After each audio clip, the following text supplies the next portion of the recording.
So utaratibu wetu ni kwamba utapata nafasi ya dakika moja. Ukizidi sana ujibu kwa kifupi kama ChatGPT, usijibu kama Cloud AI. Jibu kwa ufupi. Na okay, kaka Joshua utakuwa wa kwanza kwa sababu nimekutolea mfano mbaya sana. Kaka Joshua, naomba unmute utueleze experience yako kwenye mafunzo haya ya AI Mastery. Kaka Joshua, karibu. Asante. Kwa upande wangu niseme tu kuna mengi ambayo nimejifunza. Ndiyo. Yaani yamkini nilikuwa nayaona juu tu, ila nilikuwa sina confirmation yake. Kwa kupitia kozi hii Ndiyo. nimejifunza vingi. Kwanza tu nilikuwa nimeplan tu ndani ya mwaka huu nijifunze kuhusiana na AI. So nilivyonaga tangazo lako sikujiuliza sana, niliamua tu niweke hiyo hela, kama italiwa tu basi itakuwa ni process katika kujifunza. Uzuri mwalimu ulikuwa mwaminifu, kwa hiyo imekuwa hivyo. Kwa hiyo mimi kwanza achilia kazi ninayofanya, ila ni mtu ambaye nina muda mwingi wa kufanya mambo yangu private. Kwa hiyo huwa ni content creator. Kwa hiyo nilikuwa natamani sasa ni transform kutoka kutumia nguvu nyingi sana kwenye create content nje nitumie AI. Kwa hiyo kiukweli yani nimejifunza vingi na nitavifanyia kazi. Yani langu itarudi tu ndani ya muda mfupi. Hicho nakijua. Sijaweza kujiunga kwenye mastery, lakini nadhani next time nitafanya hivyo. Kwa sasa hivi nina safari, kwa hiyo nitakuwa nahisi naelekea sehemu ambayo nitakuwa siko na access ya internet vizuri, ila next time najua zitakuja batches zingine tu, nitajoin, tutakuwa pamoja.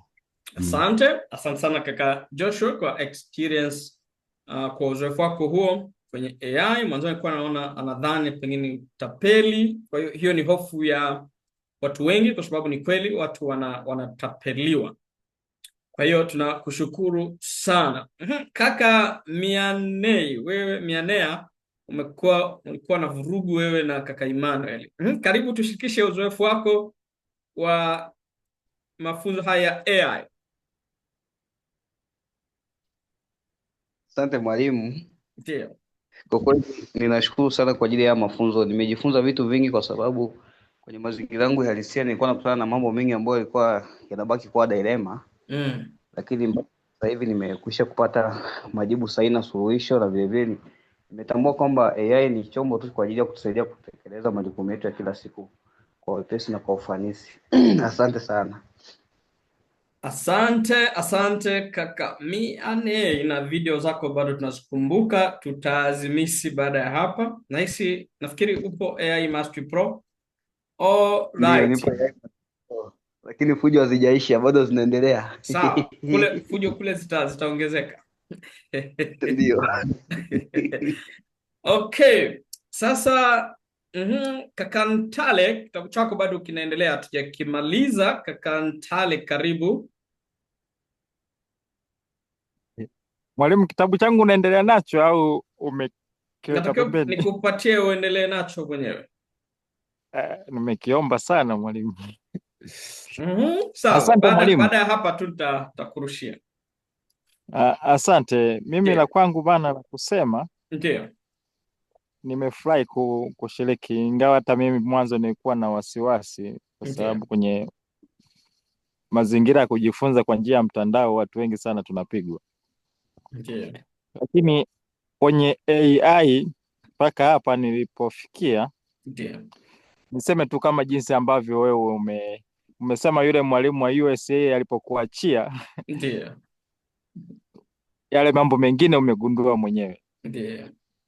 Ingawa mimi sijashiriki hapo kutuma kile ambacho nimegundua, baada ya kuwa umenifundisha nimeshagundua kuna mambo mengi naweza kufanya mwenyewe. Yes.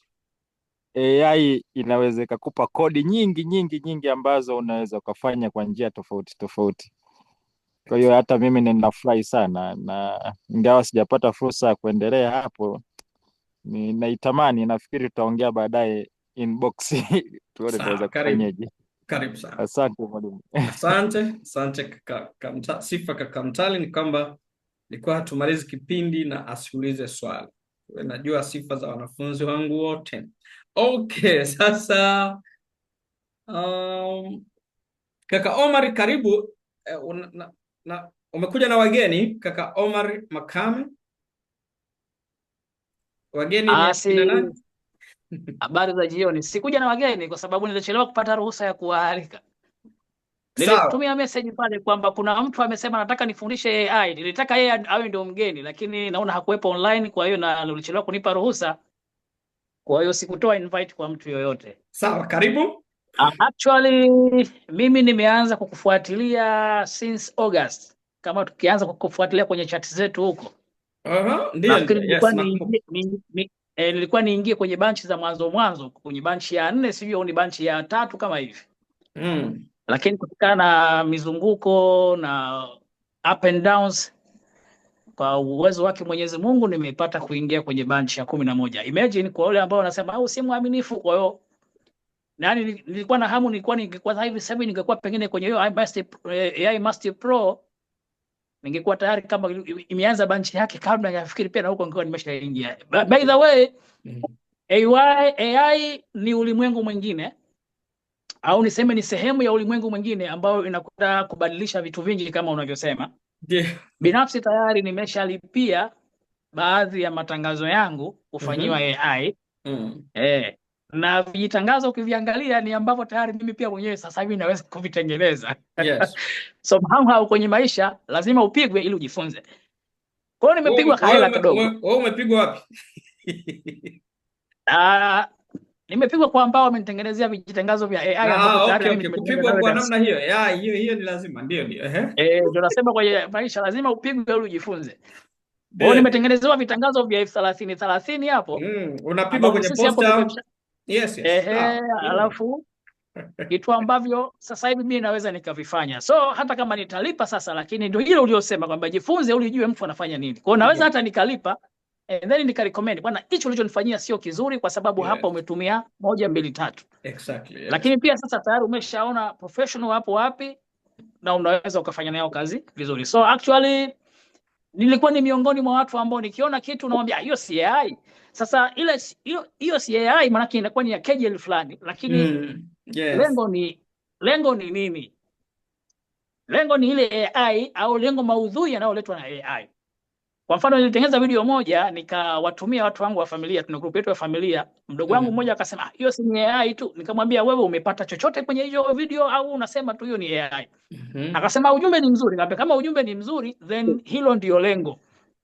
Usiangalie nani amesema, angalia nini kilichosemwa ndani ya ule ujumbe. Maana unaweza kapita mtu akasema maneno ya madha kwa sababu yule si mlevi tu, lakini alichokisema mlevi si kimekusaidia au kimeleta maana yoyote. So actually ni jambo zuri, nimefarajika sana sasa kujua vitu vingi. Sawa, nimeweza kuingia studio nikatengeneza nyimbo kadhaa kwa muda mchache. Nimetengeneza wimbo wa birthday kwa mtoto wangu, nimetengeneza wimbo wa wale watu wa Mimba Faster. Kuna nyimbo ambayo tumetengeneza kwa ajili ya team, nyimbo kama 2 3 hivi na watu wamefurahia, wengine walikuwa tayari kumtunza artist huyo na nimepokea hizo tunzo. So actually 50,000 yangu imesharudi. Wow, hongera kabisa. Alhamdulillah 50,000 imesharudi tayari. Kwa hiyo vitu vikubwa vinakuja. Kwa hiyo tutakuwa pamoja sana nafikiri mwalimu wangu. Karibu sana. Asante. Kwa haraka yangu ni hayo, nisipoteze muda. Asante kaka Omari. Yes, so mnaweza kuona wenzetu tayari wamerudisha pesa zao huko, kama ambavyo vingine mtarudisha 200,000 zenu kwenye AI Mastery Pro. Asante kaka Omari. Sasa ni kaka Samuel Janmu, tafadhali share kwa dakika 1 kama una chochote. Kaka Samuel. Okay. Kaka Samuel anapambana unmute. Okay. Kaka Matias, unatusikia?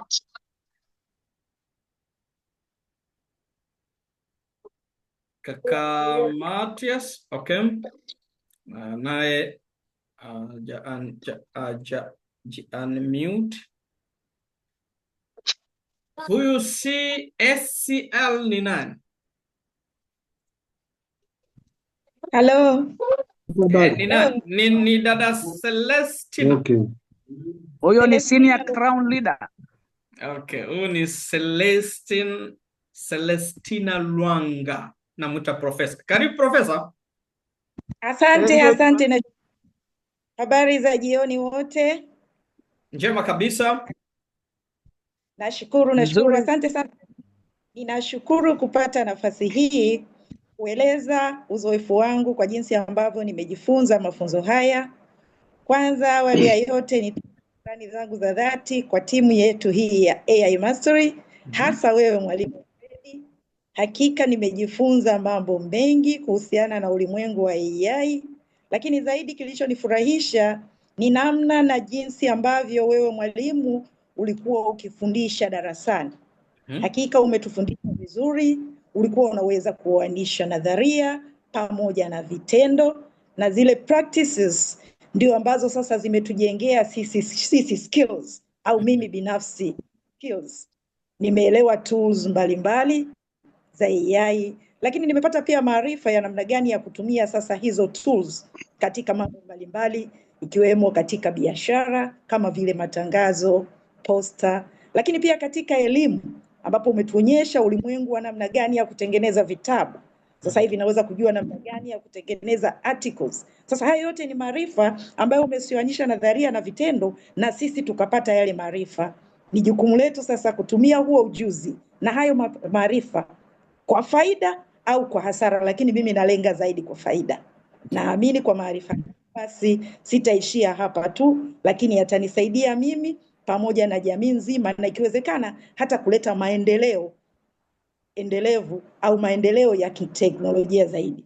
Nimalizie kwa kusema naishukuru sana timu ya AI Mastery. Hakika mmetupa ujuzi, mmetupa maarifa na mmetupa uelewa mpana utakaotusaidia kuelewa ulimwengu huu wa sayansi na teknolojia, hasa katika hii karne ya 21 tunayoiendea kwetu sisi na vizalia vijavyo. Na asanteni sana kwa kutuanzishia safari hii ya kiteknolojia au safari hii ya AI na ulimwengu wa kiteknolojia kwa ujumla. Asante sana mwalimu, ninawashukuru timu nzima, asanteni. Na pia nashukuru Michael Lee, wapo humu ambao pia hawakusita mwalimu ukiwa kufundisha, lakini nao walikuwa so cooperative. Mimi nimejifunza vingi kutoka kwa Michael Lee also, ambao tulikuwa wote darasani. Kwa hiyo nao pia nawapa pongezi, darasa lilikuwa zuri, ushirikiano ulikuwa mzuri. Naomba tuendeleze ushirikiano huu, kwa sababu mwalimu ametuanzishia safari, lakini sisi kwa umoja wetu pia tuendeleze, ili kuhakikisha kwamba yale mwalimu aliyosema hatutaishia tu kwenye hii general, twende mpaka hiyo ambayo tunasema kwamba ni more sophisticated, na ndio utakuwa ulimwengu huo kwa wakati huu na ujao. Asante sana, nashukuru. Asante, ndio maana huwa nakuita profesa, huwa unakataa. So asante sana dada Celestina mashine hiyo kwa mwono wako huo na namna ambavyo umeweka summary ya yote ambayo tumejifunza, na mpaka desturi hata ya bachi ya 11, kwa namna ambavyo kweli mlikuwa mnashirikiana.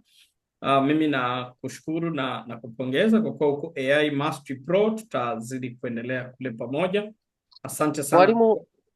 Mwalimu aliyeongea anaitwa nani jina? Nimesahau. Bwana umeongea vizuri. Subiri last born wewe, zamu yako bado. So ndugu zanguni, tunaendelea. Okay. Kaka Katunzi na last born, nyie mbona mnafanana sauti? Kaka Katunzi, karibu. Tumbo moja mama tofauti. Kaka Katunzi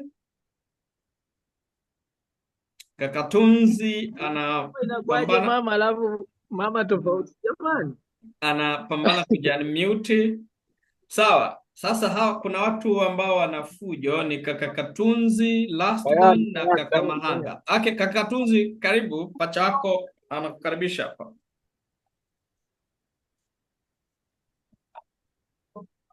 Asante sana. Wanasema wanadamu wote tunatoka kwa baba mmoja, ndio maana sauti zinafanana.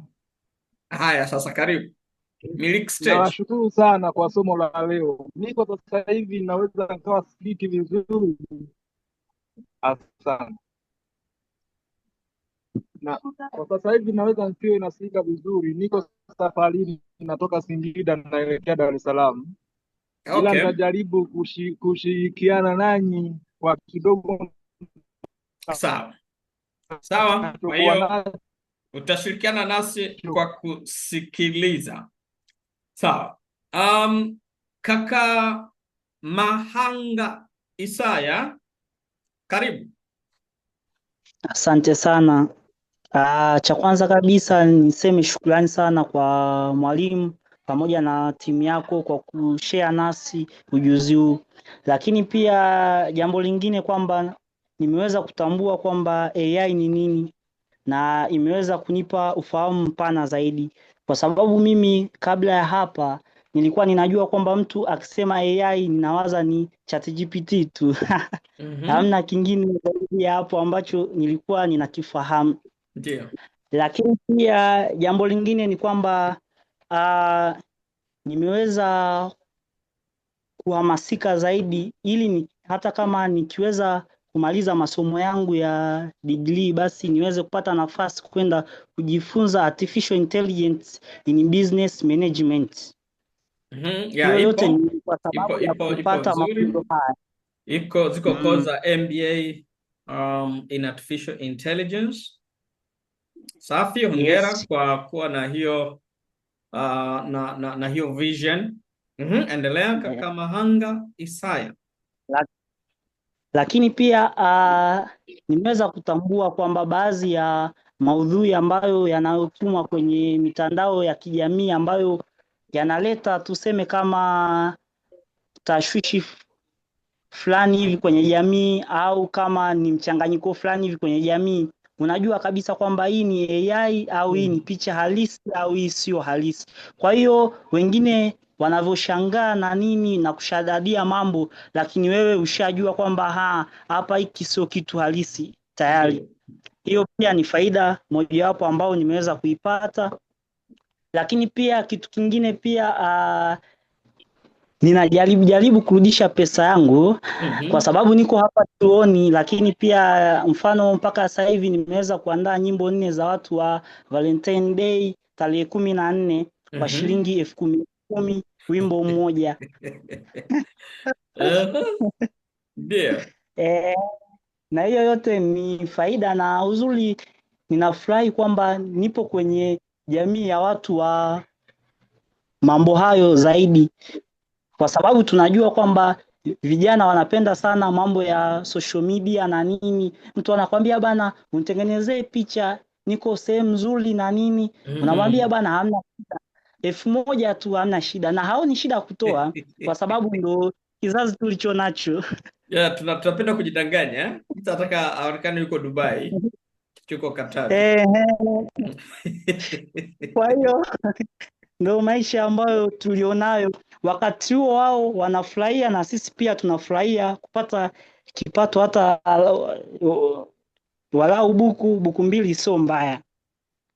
Lakini zaidi ya yote pia niwashukuru memba wengine pamoja na wanafunzi wenzangu kwenye darasa hili. Nimefurahi sana na ninajua kwamba huu ndio mwanzo wa safari yangu yani kuitimiza ndoto yangu. Nina ndoto ya kuandika vitabu vingi na nishaanza kuandika na nikitoka hapa pia nitakufuata inbox ili unisaidie baadhi ya vitu kuanza kuandika vitabu vyangu. Karibu na asante kaka Mahanga, karibu muda wote, utanikuta niko pale kama AI. Asante sana. Okay. Tumalize last born, karibu kwa dakika moja. Asante sana mwalimu asante sana mwalimu na wote wanaonisikiliza. Ni Nguruma moja kwa moja kutoka wilaya ya Kigamboni jijini Dar es Salaam. Mafunzo haya ambayo nimeyapata ya AI, mwenzetu kuna mmoja alisema AY hapo, so mbaya, ulimi hauna mfupa. Lakini yamekuwa ni mafunzo ambayo ni mazuri kwa kweli. Mimi mwanzo nilikuwa naona watu wana edit picha, nilikuwa natamani wanatumia vitu gani, mimi nikijaribu nashindwa. Lakini pia hata juzi nilipewa tenda ya kuandaa logo ya kampuni, walinipa 1,100,000 lakini nilishindwa. Nilichokifanya na mimi nikakata elfu 70, mimi nikamtafuta mtu kwa elfu 30 akanitengenezea. Kwa hiyo na hapo hivyo hawakujua kama mimi ndo nimetengeneza au sijatengeneza, lakini yamekuwa ni mafunzo ambayo yamenipa mwanga mkubwa sana. Vitu vingi nilikuwa sijui, lakini nilikuwa najua AI yani kwa kiwango kidogo. Lakini pia niliitwa kwenye interview juzi nilitumia AI kutafuta maswali. Huwezi amini mwalimu, nilikuta kati ya maswali 30 29 waliyatoa kwenye AI. Kwa hiyo nilipata 29 chini ya 30. Moja alikuwepo, kwa hiyo hilo sio walitoa wapi. You can imagine mpaka kwenye mifumo ya Yes, so ndio maana kwenye moja ya zile nguzo nazisema za AI ni kwamba AI haitakukosesha kazi, lakini mtu ambaye anatumia AI kujiandaa na interview atachukua ile kazi. Kwa hiyo ni observation nzuri sana. Of course wale watu wakubwa ambao discourage kutumia AI na wao wanatumia AI kurahisisha kazi zao. Kwa hiyo unaona sasa AI inaweza ikabashiri ukimpa tu vizuri kazi, majukumu ya kazi, ikabashiri hata maswali ambayo HR atakuuliza wakati wa interview. So hiyo observation yako ni nzuri sana. Endelea. Lakini pia ukiachana na hicho mwalimu, kingine kupitia mafunzo nimepata connection kubwa. Kuna watu ambao nimewafahamu kupitia hili darasa. Angela amekuwa rafiki yangu sana, lakini pia yule aliandikaga posta ile ya mimba chapuchapu Omar Mohamed yule wa Zanzibar, amekuwa rafiki yangu sana. Lakini kuna Saleh Sama, rafiki yangu sana. Kwa hiyo nimepata almost ambao nilikuwa nikiwasiliana nao mara kwa mara ni hao watatu. Pasipo hili darasa pia nisingewapata. Naona kwa hiyo imekuwa ni fursa nzuri. Lakini pia nakushukuru sana wewe mwenyewe mwalimu kwa sababu ya muda wako. 50 ni ndogo, lakini ukilinganisha na muda ambao ulikuwa unautumia, lakini umekuwa na moyo wa kujitoa, umetusaidia kwa kweli. Sio kama tulivyoingia, yani tumetoka, yani hata kama mtu alikuwa ni slow learner kiasi gani, kuna vitu tu ambavyo lazima atakuwa ametoka navyo. Kwa hiyo shukrani sana, asanteni sana kwa wanafunzi wenzangu, tulikuwa ni darasa bora sana. Ahlan wa sahlan marhaban. Asante sana last one kwa ushuhuda wako na experience yako baada ya kujifunza AI. Sasa kuna fadha wangu hapa, ukifika muda kama huwa anasinzia, naomba nimkaribishe azungumze ili kama na usingizi apumzike. Naomba Father Espirus, karibu sana.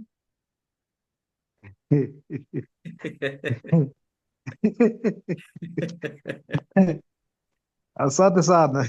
Karibu. Nimechelewa kidogo, lakini nimekuta tayari wengine wanatoa maoni. Ndiyo. Kwa kweli AI imekuwa experience yangu. Bado hatujala. Imekuwa experience ya pekee sana. Ndiyo. Japo sija master vizuri, naendelea kufanyia mazoezi, lakini ni kitu cha nani kimenifungua sana. Ndiyo. Na watu walikuwa wamenishangaa. Kuna watu walipata birthday nikawatungia nyimbo. Ndiyo. Nikawatumia, wakasema hivi, tunaomba tuione hiyo kwaya. Tuoneshe picha ya wanakwaya, unaona wanaimba vizuri. Ndiyo. Nikatuma na wimbo mwingine tena, lakini maneno yale yale. Nasema unaona kwaya ninazo mbili, na kwaya za aina mbili tofauti. Kwa hiyo nilikuwa tu nataka kufurahisha, sikutaka kutengeneza pesa, lakini ningekuwa nisema nimdai pesa, nipe nikutengenezea wimbo wa sherehe, ningekuwa nimeingiza pesa hapo. Lakini basi walau ni kitu kizuri, na basi naona tukaenda na nani na wakati, naenda na wakati. Asante sana kwa darasa hili zuri sana. Asante sana Father kwa Nitaendelea ushuhuda. kutafuta inbox kwa ajili ya msaada zaidi kwa maelekezo wakati wowote Father. Karibu sana wakati wowote, hakuna shida. Karibu sana. Asante sana. Ndio sana. Asante Father. Siku leo naona hauna usingizi kama siku ile ya kuandaa video. Usema kuna chakula. Ngoja. Chakula kitakuwepo. Okay, sawa. Sasa nafikiri kaka Steven Mwaisobwa ameleta utaratibu mzuri. Nafikiri sio wote kama mtaongea. Nafikiri nyoosha mkono na ili tuende haraka. Kama hautanyoosha mkono nitajua pengine hauna cha kuzungumza. Kwa hiyo kaka Steven, karibu sana kaka Steven Mwaisobwa. Karibu. Nashukuru Fredman kwa nafasi hii. Mimi of course na mimi nimechelewa kujiunga kwa sababu nilichelewa kuona linki. Ndio. Lakini ninachopenda kusema ni kwamba kwa darasa la AI Mastery imenisaidia sana. Mimi nilikuwa natamani sana kujifunza hivi vitu. Sasa mtu ambaye alinipelekea nikamjua Fredman ni bosi wangu. Yeye alijifunza, nikaongea naye nikamwambia I wish. Of course yeye nimwambia nipe link na mimi nijifunze. Ndio. Akacheka hapo akaniambia haya subiri. Baadaye ndo akaja kuniunga kwenye group lako. Nadhani alikutumia. Kwa baada ya kuhudhuria darasa uko Geita? Mimi niko Geita. Okay, sawa, nishamkumbuka.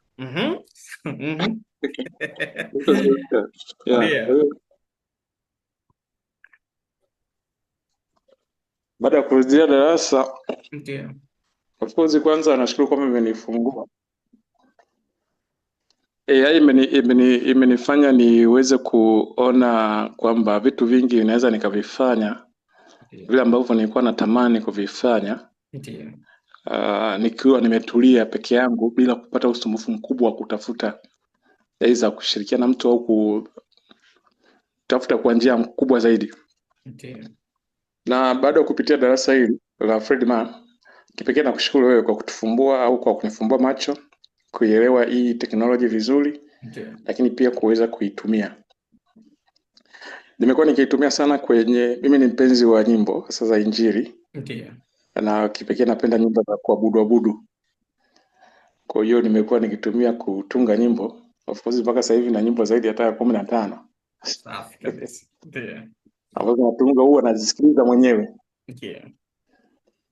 Yaani kaa nyumbani naziweka hizo nasikiliza. Na siku nikipata naingia naweka mwingine nasikiliza.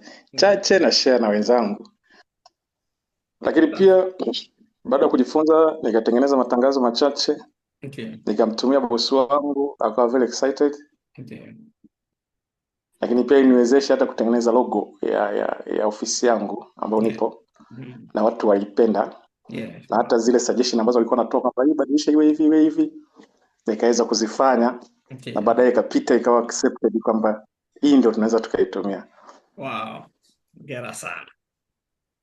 Na hii yote ni kwa kuzeda. Sasa hivi mimi bado naendelea kujifunza na naendelea kustrive kujifunza zaidi na zaidi.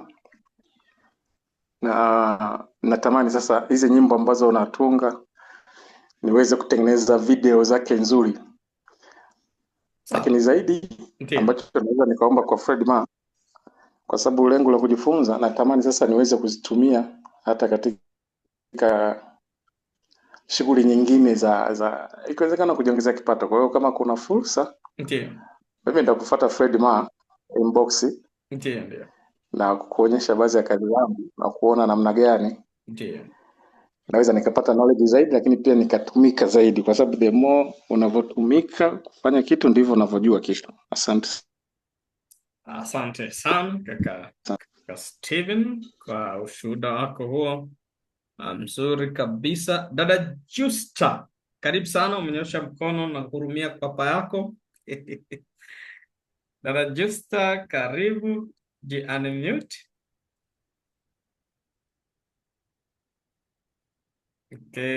Okay, kameshusha mkono. Okay, kaka Saleh Sama, karibu. Alafu atafuata Engineer Msaada. Karibu kaka Saleh. Asante sana mwalimu. Ndiyo. Mimi nakushukuru sana kwa sababu umenitoa kizani, kwa vile nilishasoma vitu vya artificial intelligence katika degree, lakini hatukuweza kufundishwa practical. Wewe kumbe una degree ya AI? Wow. Yaani katika degree yangu hili lilikuwa ni somo moja. Yes, ni sehemu ndio. Ni somo ambalo tulisoma, lakini hicho tulichosoma sio hiki ambacho wewe umejustify. Ndio. Sasa kwa hiyo kuanzia sasa umenifumbua macho, umekamilisha. Yaani umenikamilishia ndoto zangu. Kwa vile hili somo lilikuwa tu elective. Kwa hivyo ulichokifanya wewe ni kitu ambacho kilitakiwa kifanyike kule chuoni nilikosoma.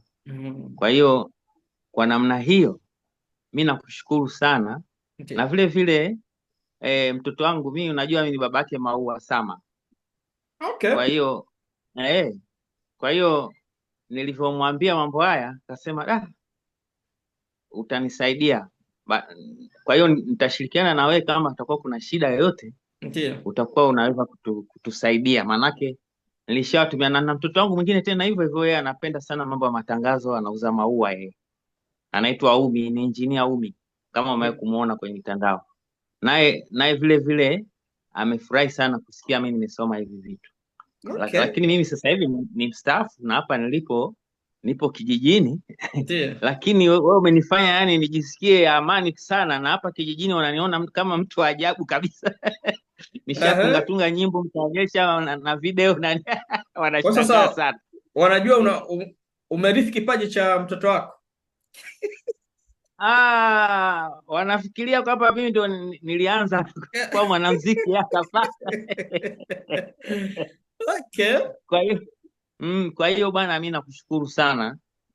Kwa kweli. Ndio. Sasa yani utakuwa umetukomboa, kwa sababu mtoto wangu pia Maua mfano anaenda mpaka South Africa kufanya video. Ni mashabiki zake. Kwa hiyo pia umekuwa na bahati ya kumfundisha babake. Okay, bahati kubwa sana. Na ni bahati kubwa, na mimi vile vile nina bahati ya kufundishwa na wewe. Asante na kwa hiyo nakushukuru sana. Asante sana baba Maua Sama. Wow. Mimi nikata sifahamu. So asante. Na Justa umenyosha tena mkono. Karibu sana. Habari ya saizi jamani. Salama kabisa. Binafsi napenda kutoa neno la shukrani kwako mkufunzi pamoja na timu nzima ya darasa hili la 11. Tumejifunza vitu vingi sana kwenye hii kozi, lakini pia mimi naomba nitoe ushuhuda katika mafunzo ya Suno ya wimbo. Nilikuwa na rafiki yangu ambaye alikuwa anapitia depression kubwa sana. Sasa niliingia ChatGPT nikamwambia nipe mashairi ya kumtia moyo mtu ambaye amekata tamaa na haya maisha. Kwa hiyo ikawa imenipa mashairi, nikaingia Suno wakanitengenezea wimbo nikamtumia. Alitoka hapo akaja akanikumbatia kama amefarijika sana. Wakampata hamasa ya kuendelea na hili gurudumu la maisha. Kwa hiyo ni moja ya kitu ambacho nimekipata kwa hili darasa. Tofauti na hapo pia nimejifunza kwenye kutengeneza poster, kutengeneza logo kule logo pamoja na alafu kitu kingine pia ni kwenye kuile kuconvert video kuja kwenye maandishi kule kwenye Notepad. Kwa bado na hamasa kuendelea kujifunza. Natamani niweze kujoin kwenye AI Pro na ninapambana ili niweze kuendelea na mafunzo, niweze kupata ujuzi mwingi zaidi na maarifa zaidi. Asanteni. Asante. Tunashukuru sana dada Justa. Wow. Umefanya kitu kizuri sana. AI inasaidia kufariji watu. Monta anaweza kumbe hili bachi na watu wakubwa. Sio hili bachi tu, kila bachi kuna watu wakubwa. Sio ni watu wamekaa kimya, ni wakubwa kweli kweli. So kama nimekuwa nikisisitiza kwamba moja ya kitu kikubwa sana ni ile network ambayo tunaipata. Nilikuwa nazungumza na Dr. Willy juzi, akaniambia vijana wanang'ang'ana na D2, kumbe siku hizi kuna C2, uwe na contacts na connection. Kwa hiyo hapa haujifunzi tu AI, lakini utapata contacts na connection. Kwa wale ambao tunaenda AI Mastery Pro, huko utakutana kina Simona hapa, Professor Lot utakutana naye huko. Kuna Professor Wetengere Kitojo mtakutana naye huko. Kuna madokta, kuna watu wengi. So kwa mfano nyie ambao mko hapa undergraduate kwa mfano, au mmetoka chuo, ndo mko chuo, mna bahati sana. Sisi wenzenu wakati tunasoma kwa ukutana na watu kama hawa, yani huwezi kupata contact rahisi hivi, na mmekuwa ni watu wa kipekee kwa sababu wenzenu kipindi hichi nyinyi mko darasani, wao wanaangalia mpira. Kwa hiyo mna bahati kwa umri wenu kufika hatua ya kuyaelewa mambo haya kwa namna hii. Kwa hiyo nawapongeza nyie kina Last Bond, mna bahati sana, na mkiendelea hivyo mtanufaika zaidi. Okay. So, kuna mtu, dada Angela, hebu tukusikie leo, hatukuoni kwenye kamera. Hebu karibu dada Angela.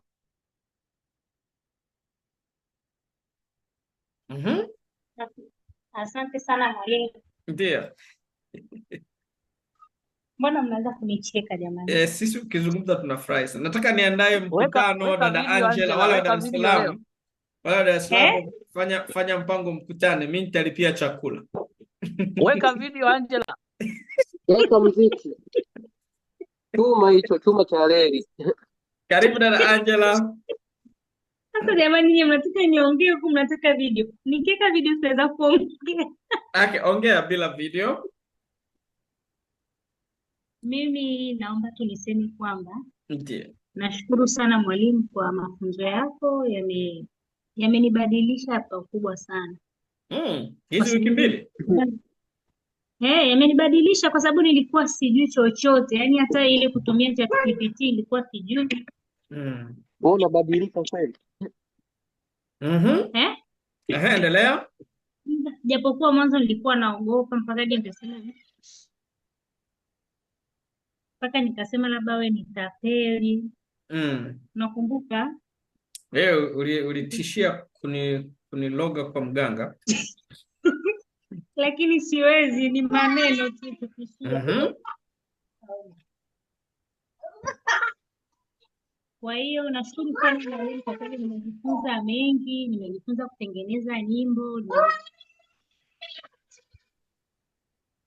Okay, hatukusikii. Nafikiri Uncle Nadia anakusumbua hapo. Okay, kaka Kalebo Samson, karibu. Kama kaka Kalebo naona hajimute. Kaka Engineer Msaada, nilikuwa nimekuomba uzungumze, lakini kama hauna cha kuzungumza sawa, lakini nilikuomba ujanmute. Naomba nimkaribishe dada Fibe. Dada Fibe, karibu. Nashukuru mwalimu. Ndio. Nashukuru, nimejifunza sana kuhusu AI. Japo nilikuwa natumia tu kwa mazoea, lakini kupitia wewe ndio nimejifunza namna nzuri ya kuandika prompt. Kwa hiyo nashukuru sana, lakini pia nashukuru kwa wanafunzi wenzangu ambao wamekuwa wameonyesha ushirikiano, lakini pia kuna wengine ambao hawakuonyesha ushirikiano. Ninaomba wakiwa kwenye jumuiya kama hizi wawe wanaonyesha ushirikiano. Na pia kuna namna ambavyo mapokezi ya mtu pia anapoingia kwenye grupu. Mfano mimi wakati umeniunga kwa ajili ya kujiridhisha ile mara ya kwanza. Kuna wengine wanatoa tu kauli za ziada. Kama huyo anataka bwana atalipa tu. Badala ya kuonesha namna ambavyo wana uaminifu kwako ili mtu awe interested kuingia. Wao wanakuwa kama vile wani wanapondea. Kama anataka atajiunga tu, yani hawana ile kumtia mtu moyo.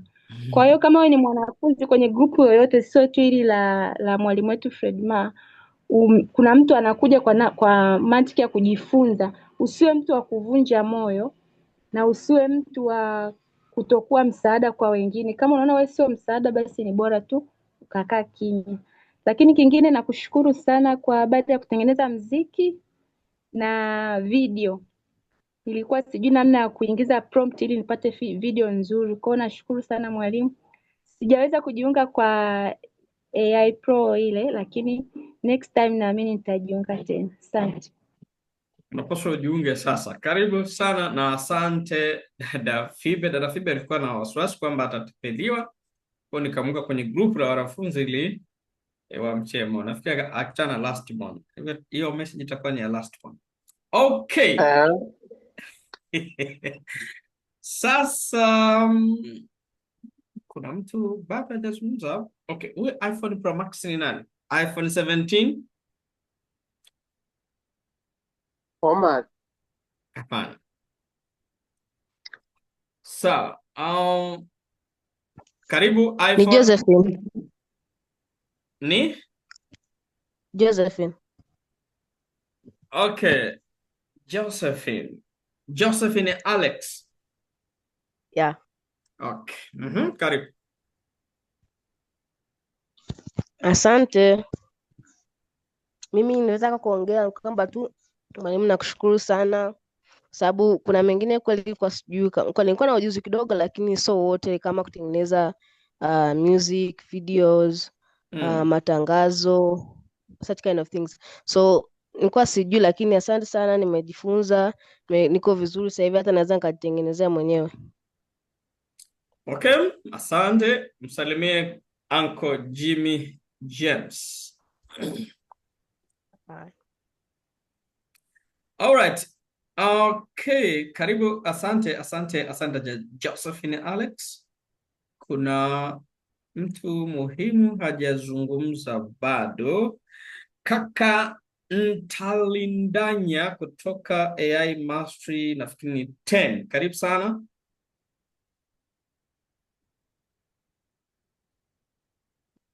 Kaka Ntalindanya.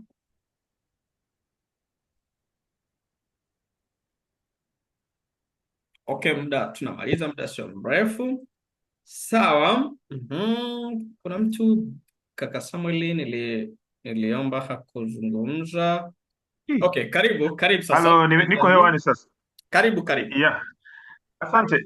Mimi naitwa Ernest Ntalindanya. Ndiyo. Zaidi nafahamika kama MC Toll. MC Toll. Yes. Mimi ni mfamasia pia kama wewe. Kibali kutoka kwa BASATA. Tayari ninacho. Hongera sana. Mimi ni mfamasia kama wewe. Ndio. Yeah, na bwana Mpagaze ni rafiki yangu, tumesoma naye Mirambo Sekondari. Okay, ndio. Sasa alivyonihamasisha kwa kweli niliingia kwa miguu, mikono, kichwa, kila kitu. Yaani mimi nachosema ni kwamba sitaki kueleza umenitoa wapi, umenifikisha wapi, lakini kuambie kwamba ulichonifanyia ni kikubwa mno. Asante sana. Na kwa kuthibitisha hilo, niko na wewe mpaka ukamilifu wa dahari. Utakapo yani kozi yote utakayotangaza niwe nimeshaisoma niwe sijasoma, mimi nitakuwa najiunga tu ili kuenjoy jinsi unavyofundisha, kwa sababu sijifunzi tu AI lakini najifunza mambo mengi kutoka kwako. Shukrani sana. Wow. Namna ya marketing, namna ya mimi kama nilivyokuambia mimi ni master of ceremonies. Kwa hiyo public speaking najifunza, naona jinsi ambavyo unatawala jukwaa. Najifunza jinsi unavyofanya marketing, najifunza mengi. Kwa hiyo mimi nitaendelea kwa naomba katika wanafunzi wako unihesabu kama a permanent student. Bas. Sawa. Nakushukuru. Asante kaka Ernest, mwanafunzi wangu wa milele. Kaka Godfrey Mwanakatre unasinzia mzee wangu. Hebu karibu bana. Kumbe unaona mwalimu tukisinzia. Asante sana mwalimu. Kwanza nikushukuru mwalimu. Ndio. Kwa njia yako ya ufundishaji. Ndio. njia yako ya ufundishaji kwa kweli ni nzuri, inatuwezesha wanafunzi kuelewa kirahisi. Ndio. Kwa hiyo kupitia kwako kwa kweli nimejifunza vitu vingi, na kitu kikubwa zaidi ambacho nimejifunza kwako Ndio.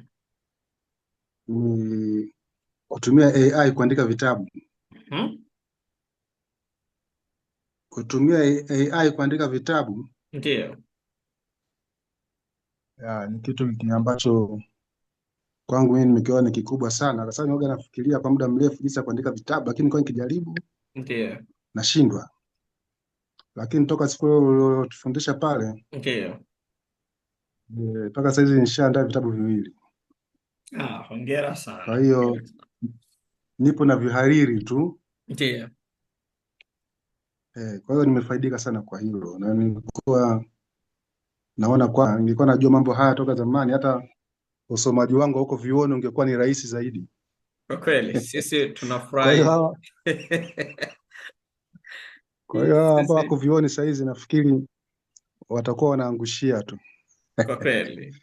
Asante. Kwa hiyo nashukuru sana mwalimu. Asante sana mzangu kaka Godfrey Mwanakatwe kwa ushuhuda huo. Tayari mwenzetu ameshaandika vitabu. Nafikiri tulikuwa tunaendelea pia, kama ni vya Kiingereza vifike Amazon, tuchapishe na huko pia. Nakushukuru sana. Okay. Asante. Okay, sasa ni kaka Emmanuel mzee wa Fujo, sijakusikia leo au umeshazungumza kaka Emmanuel Simon?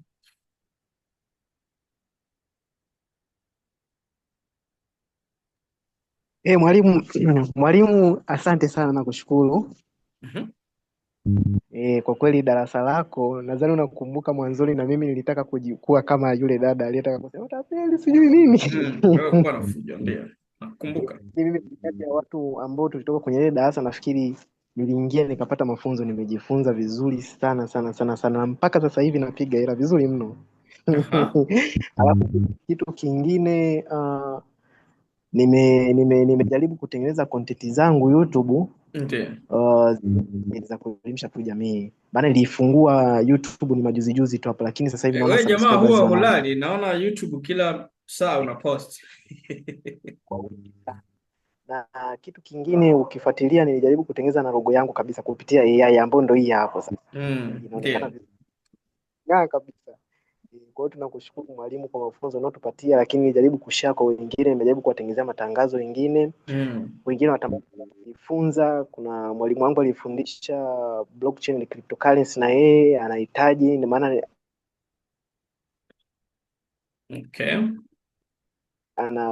ana business lakini anahitaji ni kujifunza. Kwa hiyo aliomba, alitaka kuwa kwenye meeting leo hii. Sasa nimejikuta nimesahau kabisa kumwalika, lakini kwa nimeshamwalika. Kwa hiyo nashukuru sana mwalimu. Basi nashukuru, asante. Mpe taarifa, tutakuwa na mafunzo ya utangulizi siku ya Jumapili, kwa hiyo utamwalika, atakuwepo. Asante kaka Emmanuel. Kaka Matias, kama unatusikia, naona hapo umegeuza kamera. Kama hautusikii sasa, nafikiri okay. Na tumkaribishe Monta, alafu Monta utamkaribisha mgeni rasmi ili Kaka Matias, karibu, naona umejani mute. Mimi mwalimu. Mwalimu. Na wewe ni mzee wa Fujo, na wewe sio kijana. Karibu. Nimeenjoy sana kwa sababu niseme tu kwamba sikuwa na knowledge yoyote, sikuwa na basic knowledge yoyote ya computer, lakini sasa hivi ninafahamu mambo mengi sana. Na hivi sasa hivi tunavyoongea niko kwenye project moja huko Boemba. Ni ndani ni Butiama ndani hivi. Nikifanya vitu ni kama vile yani ni kama vile wilaya nzima ya Butiama ni mimi peke yangu, unajua. Nikifanya jambo fulani naonekana ni kama vile yufu. Naonekana kitu ambacho cha ajabu kabisa. Na wananiona kama Barcelona, kwa hiyo nikasema jamani Barcelona kwa hiyo hapo Butiama kuna maajabu mawili. Kwanza kuna maajabu ya Mwalimu Nyerere na maajabu yangu mimi. jamaa. Kwa kweli mwalimu, mimi nakushukuru sana sana sana kwa namna pekee sana, ubarikiwe sana. Tunashukuru sana. Lakini pia kuna timu yangu, kuna makamu, kuna nani, wote hao ni wamekuwa msaada mkubwa sana. Tunasaidiana, tunafuatana inbox, tunaulizana mambo. Basi kwa kweli network imekuwa ni kubwa. Mimi mwanzoni, mwalimu, niseme tu ukweli, mwanzoni nilikuwa nikisikia kitu kinaitwa ChatGPT, lakini sikujua kinafanya kitu gani, hii inafanya nini, sielewi. Ndio. Lakini vitu kama Gemini, Canva, X, vyote hivi nimevisikia, yani nilikuwa sivijui kabisa. Lakini today na vikomande vinaletea maajabu sana. Thank you very much. Asante sana kaka Matias. Asante. Last one umeshazungumza, sasa tunamkaribisha. Unataka kusemaje? Sawa. Tuendelee tu mwalimu, Watundu tunajua. Sawa. Monta, karibu, utakaribishia mgeni rasmi wetu ili atupe neno kwa dakika 2, halafu tutafunga. Asante sana mkufunzi. Binafsi nishukuru kwa sababu ya maarifa tulioipata kwenye darasa hili la bachi ya 11, lakini nipende kushuhudia kwamba mimi usingenipata kama sio mwalimu wangu Migodela. Ndiyo. Niliona profile yake imeandika kuhusu ya kwako, hii AI Mastery. Sasa kwa sababu mwalimu wangu ambaye ameweza kunifundisha toka mwaka wa kwanza mpaka nahitimu yuko hapo, siku 6 na siku umeingia kwenye kundi la vijana jamii forum ile ukatangaza, na mimi sija sita kabisa, lakini vinginevyo nisingejiunga kwa sababu ni mara nyingi sana naangalia wenzangu wanapigwa, wanadanganywa na kozi hizi za mtandaoni. Lakini nikushuhudie kabisa kwamba kwa wenzangu ambao kwenye kundi langu, makundi yangu nilionayo, takushuhudia kwa mazuri. Kwa hiyo ninaamini bachi hii tutaendelea wote katika mafunzo yanayoendelea. Lakini pia nimefurahi, nimesema kundi hili lina watu wakubwa sana, labda mimi tu hadi akina Mawasama sasa siku kumbe ni mzee yuko kijijini. Kwa hiyo na tuko naye. Nashukuru sana, nimefurahi kuwa na jamii yenye vision kama hivi. Lakini pia kubwa zaidi, naomba sasa nichukue fursa hii pia au nafasi hii kumkaribisha mgeni wetu rasmi ambaye ni Dr. William Migodela. Ni mwalimu wangu wa Kiswahili, alinifundisha. Sijui kama ananikumbuka, lakini mimi namkumbuka. Yeye amenifundisha Chuo Kikuu cha Sauti tawi la Songea ambalo kwa kifupi kinaitwa Ajuko. Amenifundisha mwaka wa kwanza hadi mwaka wa 3. Kwa hiyo Mwalimu Migodela, kama unanisikia nakusikia. Shikamoo. Maraba, habari ya huko uliko? Nipo Pwani kwa saizi, ila ni mzaliwa Manyara. Manyara nimeizunguka sana safari, Katesh, sio wapi huko, kote nimepita sana. Jamani, habari za jioni ndugu zangu kwa ujumla. Sisi tuko salama kabisa. Salama kabisa profesa. Tunakusubiri kwa hamu kwa kweli. Nashukuru. Na mimi nilikuwa mwanafunzi kama nyinyi mlivyokuwa wanafunzi, ingawa leo naona mmehitimu katika hatua ya kwanza wengi wenu.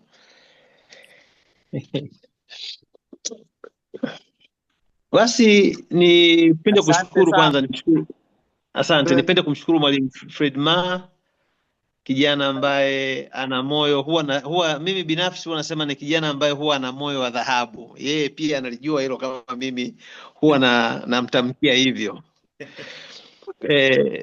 Kwa nini huwa nasema na moyo wa dhahabu? Kwa sababu yale madini ambayo anatoa, lakini pia kuna mambo mengine nje ya darasa pia huwa anakuwa ni msaada kwa watu wengi. Kwa hiyo nimpongeze na aendelee kuwa na moyo kama huo.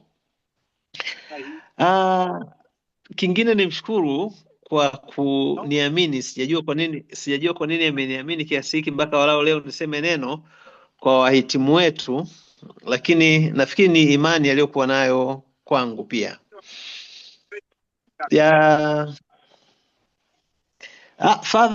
Father nakusikia, na nilikuwa nasikia nimepata sifa zako za usingizi. Sijajua uko wapi Father. Ilikuwa siku moja tu hata ilitokea siku hiyo, hali ilikuwa nimechoka sana na utume.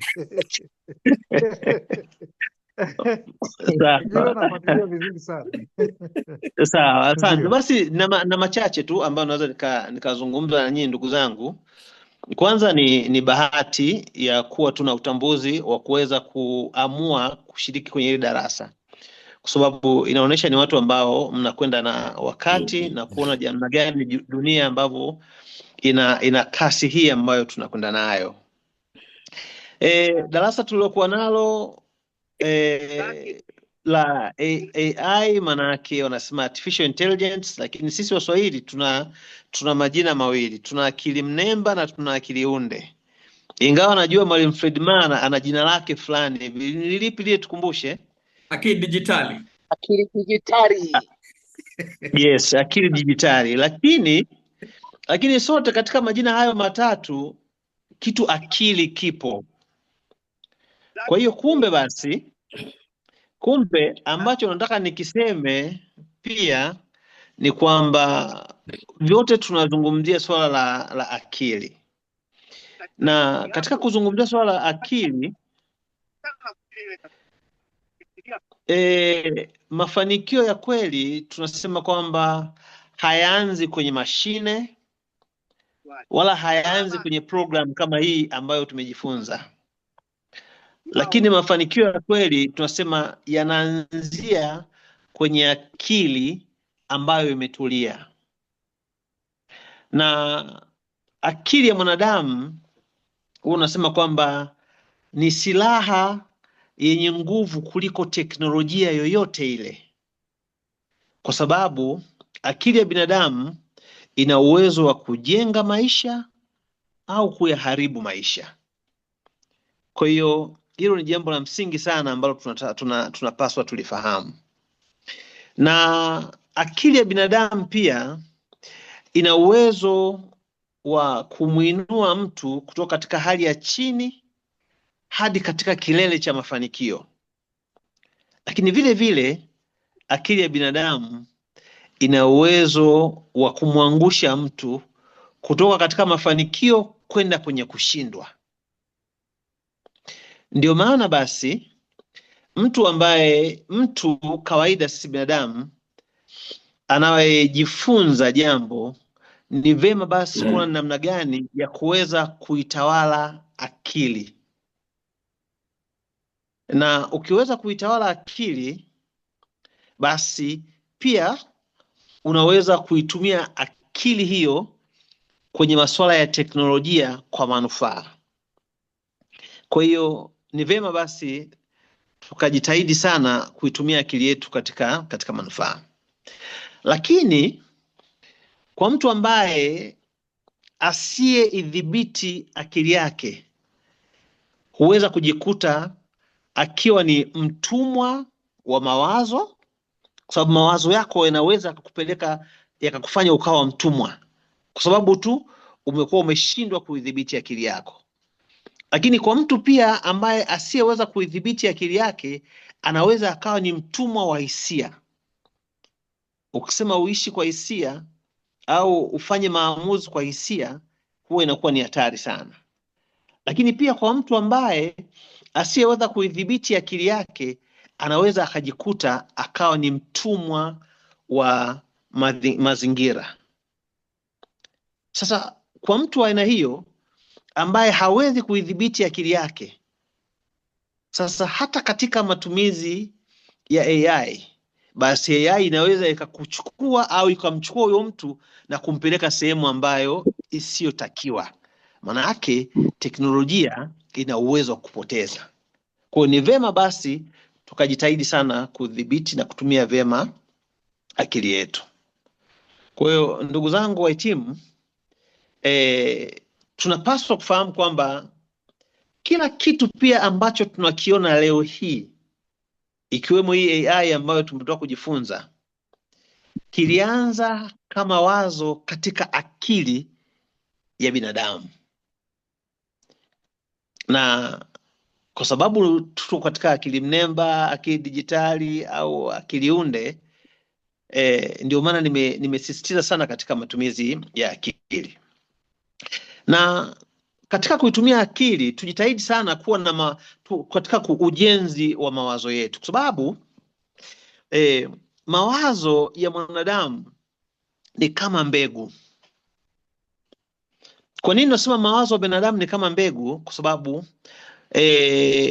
ukipanda hofu, yani katika akili yako ukatengeneza hofu, ukapanda hiyo mbegu ya hofu, yani ukapanda mbegu ya hofu, au ukapanda uvivu, au ukapanda kukata tamaa, manake wewe ni mtu ambaye utakuja kuvuna kushindwa, kwa sababu umepanda hofu, umepanda uvivu na umepanda kukata tamaa.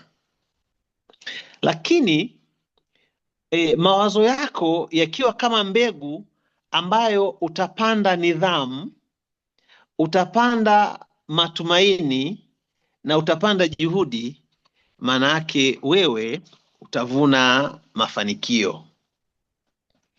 Sasa nimeyasema haya kwa sababu nafahamu kwenye ulimwengu tuliokuwa nao sasa, ulimwengu wa akili unde, ulimwengu wa artificial intelligence, tunapaswa pia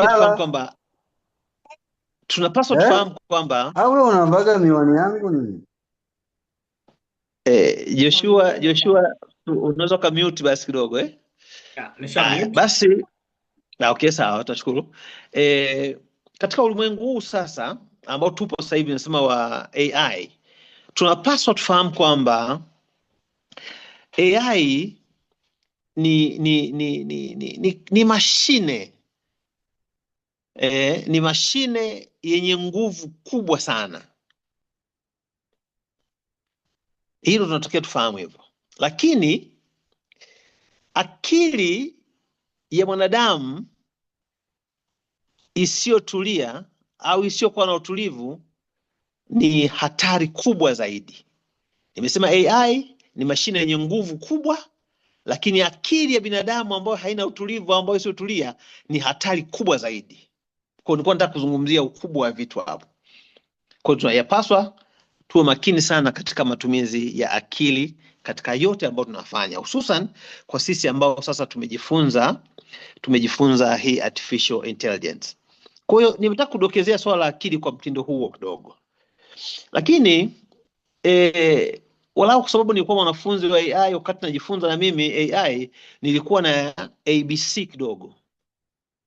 Nataka niseme baada ya kujifunza nini nimekipata na nini ambacho na wewe mwenzangu naamini umekipata, lakini ukiendelea kuitumia vizuri zaidi AI utapata zaidi.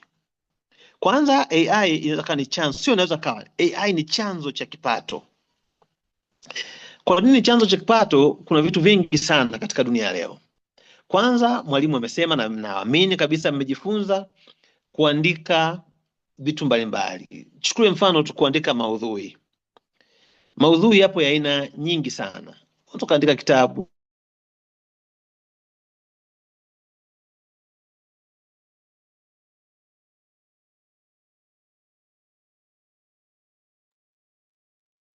Dr. Willy umepotea.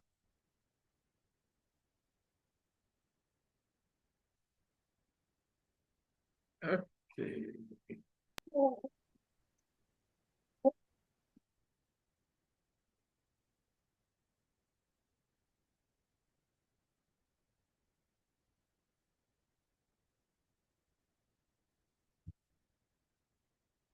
Okay. Mgeni rasmi amepotea. Wamemkatia umeme. Wamekata wifi.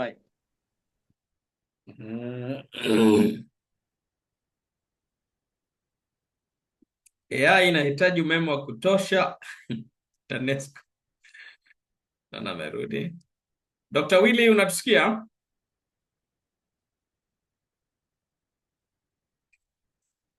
Ndio, nasikia. Ya, ulipotea kabisa. Umesha kwamba unaweza kuandika kitabu, naona ukaenda kuandika kitabu kabisa.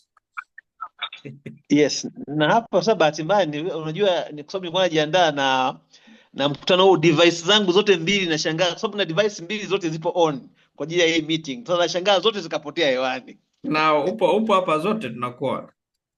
Okay, sawa. Yaani ilikuwa ni maandalizi kwamba nilikuwa sitakiwi nikose hichi kipindi kwa kweli. Nashukuru sana. Kwa hiyo nasema asante.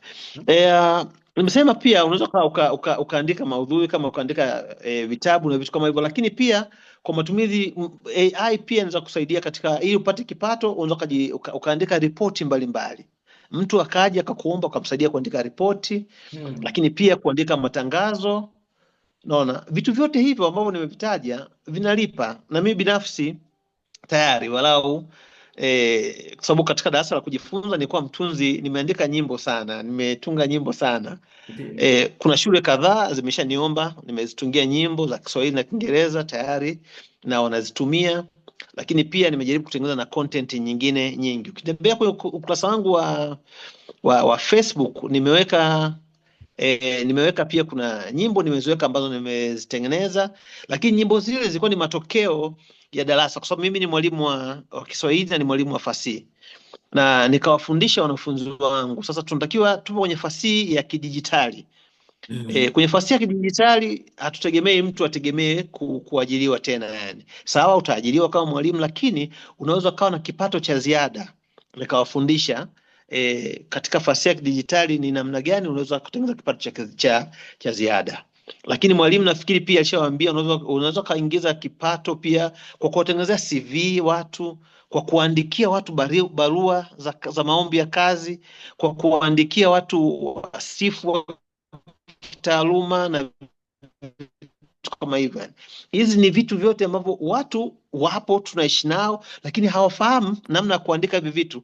Lakini wewe kwa ujanja huo umeupata sasa wa kutumia AI, vitu vyote hivi unaweza kufanya. Lakini pia unaweza kufanya digital marketing, lakini pia unaweza ukauza bidhaa mtandaoni, lakini pia unaweza ukatafuta masoko mtandaoni kwa gharama nafuu kabisa na ukapata wateja wengi zaidi. Naamini yote haya mwalimu amewafundisha. Lakini pia AI inaweza ikarahisisha kazi. Kwa watu ambao wanafanya kazi maofisini, AI inarahisisha kazi kwa kuandika ripoti kama ambavyo nimesema, lakini pia kwenye kupanga data haraka, lakini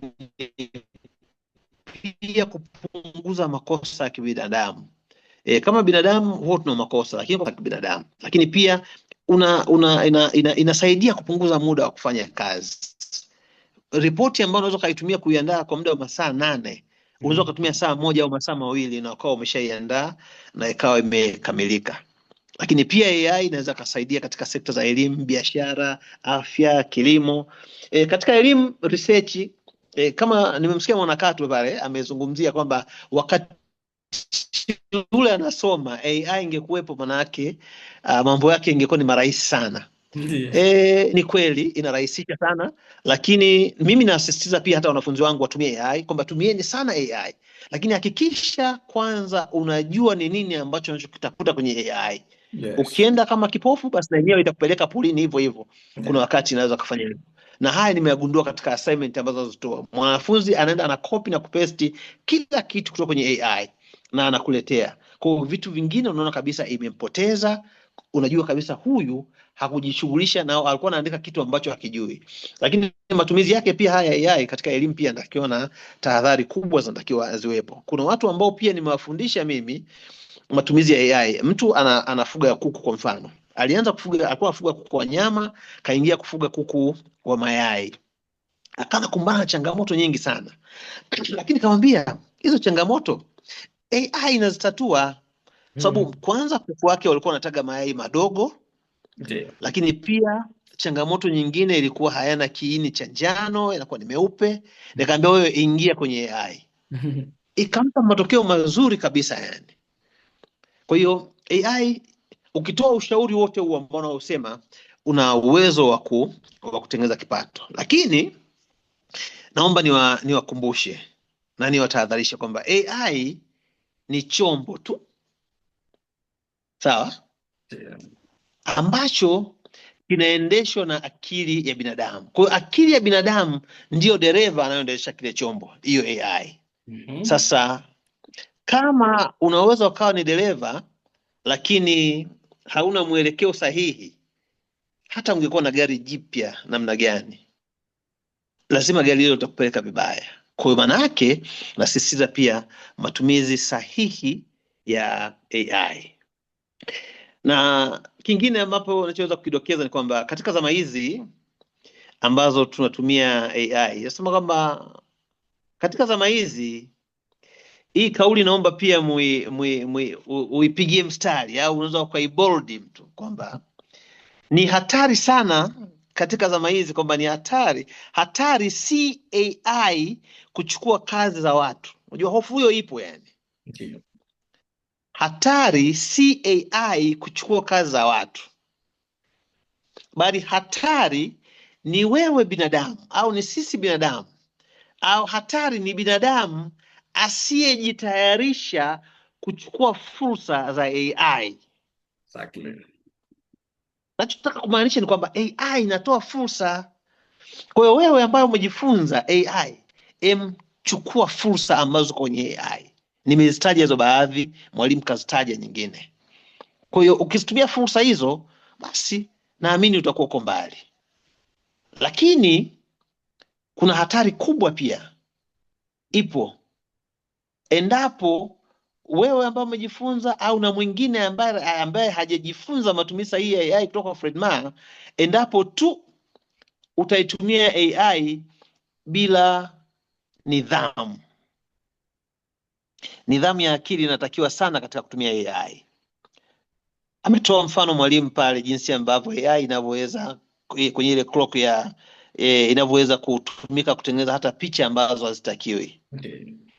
Kwa hiyo nidhamu inatakiwa, lakini pia maadili yanatakiwa sana katika matumizi ya AI. Lakini mtumiaji wa AI, endapo utatumia AI bila kuwa na malengo yaliyo wazi, hiyo ni hatari pia nyingine yani. Kwa hiyo ni vema tukatumia kwa nidhamu, ni vema tukaangalia na maadili ya jamii yetu, lakini wewe mtumiaji tumia kwa malengo. Kwa hiyo hayo ndio ambayo naweza kusema kwa siku ya leo, ndugu zangu, kwamba tujitahidi sana tutumie haya tuliokuwa tumeyapata kwa faida ya kizazi chetu kilichopo na kizazi ambacho kinachokuja. Lakini pia labda niseme tu kwamba kwa ninyi ambao mmehitimu leo hii, ningependa labda msijitambulishe tu kama nyinyi ni watumiaji wa AI, lakini ningependa mjitambulishe kama ninyi sasa ni vinara wa fikra katika zama hizi za AI. Yes. Sawa? Nyinyi ni vinara yani. Kwa hiyo wewe una tofauti kubwa sana na mtu ambaye hajapata darasa hili la kutoka kwa mwalimu Fred Ma. Kwa hiyo jitambue hivyo kama wewe ni kinara. Kwa hiyo mwisho niseme tu kwamba tumia AI katika kuongeza kipato, tumia AI katika kurahisisha kazi, na tumia AI katika kujenga jamii. Usitumie AI katika kupoteza utu wa mtu, usitumie AI katika kuharibu maadili, na wala usitumie AI katika kuonesha kama wewe labda ni mtu ambaye hauna hekima. Niwapongeze sana Talanta Academy kwa kuwekeza sio tu katika teknolojia, lakini pia ninyi mmewekeza pia katika akili na mwelekeo wa watu. Kwa hayo ndio ambayo naweza kusema kwa siku ya leo, ndugu zangu. Asanteni sana jamani. Asante kwa nasaha nzuri sana kutoka kwa Dr. Willy, mgeni wetu rasmi, na tunashukuru sana. Nafikiri mengi uliyokumbusha ni yale ambayo wanayafahamu. Nafikiri wale wa bacha 11 na 10 mnakumbuka mfano wangu kwamba tuitumie AI kama mwanapunda. Na huwa napenda kutoa mfano, huko zako Bunju, unataka umempa mzigo punda, unataka ufikishe Ubungo. Ukimwacha aende vyovyote anavyotaka, utashangaa mzigo wako utakuta Bagamoyo, au anaweza kwenda Mbweni, au akaishia Boko akauacha pale katikati. Kwa hiyo unatakiwa umuongoze huyo punda mpaka fike wapi? Ubungo. Kwa hiyo tunaitumia AI hivyo. Ni lazima tutumie akili tuweze kuiongoza hiyo AI. Kuna kisa kimoja hapa India. Bwana mdogo mmoja ni mtaalamu wa AI, ametengeneza video ya waziri mkuu anazungumza vitu ambavyo yani kama amemwekea maneno ya lugha chafu. Sasa AI inaweza ikakusaidia kuandaa draft ya kusubmit dhamana, labda unataka kuomba dhamana kamani, lakini ukishakamatwa ukiwa magereza kule huwezi kupata simu ya AI kukusaidia. Kwa hiyo bwana mdogo amekamatwa kwa kumdhihaki waziri mkuu. Alitumia AI, picha ya AI, akatengeneza video waziri mkuu anazungumza vitu vya ajabu ajabu. Kwa hiyo amekamatwa. Nimekumbuka hii case aliposisitiza Dr. Willy juu ya kutumia AI kwa njia ya maadili, kwa sababu otherwise unaweza kufanya chochote, lakini hatuwezi kucontrol matokeo ya hicho ambacho unakifanya. Kwa hiyo tunahimizana, na uzuri nimekuwa na bahati wanafunzi wangu ni watu wazima, ndio maana huwa sisitiza sana jambo hili. Kwa hiyo tukaitumie AI vizuri na tukawe mabalozi wa AI. Sasa mgeni rasmi akishazungumza huwa hatuna nyongeza, na Walatini wanasema ukweli hauna maoni. Kwa hiyo ukweli ameshauzungumza, tuna cha kujazia pale. Napenda kuwakaribisha wale ambao hawako bado AI Mastery Pro, tujumuike kule. Kuna offer kwa shilingi 200,000. Tunaenda kugeuza ujuzi huu sasa kuwa biashara. Kule tuende kujifunza namna kuandaa picha, tunaenda kujifunza namna hiyo picha ikuingizie pesa, na ili uhitimu kule ni mpaka 200,000 yako irudi. Kisha rudi, mimi naamini sasa unaweza kufanya biashara mwenyewe. Hapo ndipo tunaachana. Hilo jambo la kwanza. Tuendelee na AI Mastery Pro. Jambo la pili ni vyeti. Tayari kuanzia kesho nimeshapokea majina, kuanzia kesho nitaanza kutuma vyeti, labda kwa watu binafsi. Kama wewe jina lako la kificho nataka inbox, nikumbushe inbox, nitakutumia inbox, au naweza nikatuma kwenye magrupu yetu yote. Kwa hiyo kuanzia kesho mtaanza kupata hivyo vyeti. Aidha, kuna sauti hamjaisikia hapa na hamtaisikia ya Shazili. Huyu ndio marketing manager wetu wa Talanta Academy. Nafikiri wote ambao mmetuma pesa jina linakuja Shazili Kobole, haliji Fred Ma. Kwa hiyo huyu ndiye marketing manager wetu, yuko tu hapa kimya, na leo hamtasikia sauti yake. Wale ambao tunaenda pro, nafikiri tutakutana naye. Tunakushukuru pia kwa muda wako. Wewe ndio unapokea fedha, unaidhinisha miamala imefika na vitu kama hivi. Kwa hiyo leo bwana Shazili, tunakushukuru sana kwa muda wako na namna ambavyo unahakikisha Talanta Academy inakuwa bora kama inavyokuwa bora. Basi ndugu zanguni, niwatakie usiku mwema. Kwa wale ambao tunapenda mpira, Chelsea tunaenda kucheza dhidi ya Leeds. Tutashinda leo, na Man U naona mnakutana West Ham. Tutashinda. Simba inamtesa. Mungu atubariki sote, na niwatakie usiku mwema. Alamsik. Amina wote. Amina, asanteni sana, usiku mwema. Asante sana kaka. Barikiwe.